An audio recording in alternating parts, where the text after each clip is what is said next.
Watching, I'm going to show you guys how to wire up a on-off switch. We're working on an open sign over here, and The old switch broke. the old switch broke when they were pulling on it, wherever that went. Oh, here it is, right here. So when you pull on that, it broke off, and it was inside of here. So all we did, the on-off switch was on these two wires right here.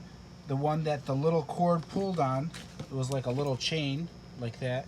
So we clipped those two wires, and what we did was we took two wires and we went over here to a regular basic on-off switch. As you can see, the light turns on and off now. Everything's done and wired up, so I'm just showing you how to wire it up.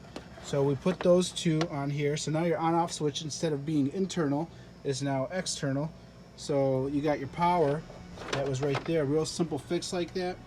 And make sure if you're wiring this up, always go in a continuous circle, meaning that if you go from your like positive to one prong here, your other prong goes back, so you're going in a circle. Don't go to the switch with the two wires and then go right back to here and then go to the electrical outlet. Electricity has to run in a circle like a current. If that makes any sense. If not, leave a comment. Go fix your broken item, whatever you got. Thanks for watching. And yes, we're open. Give me a thumbs up.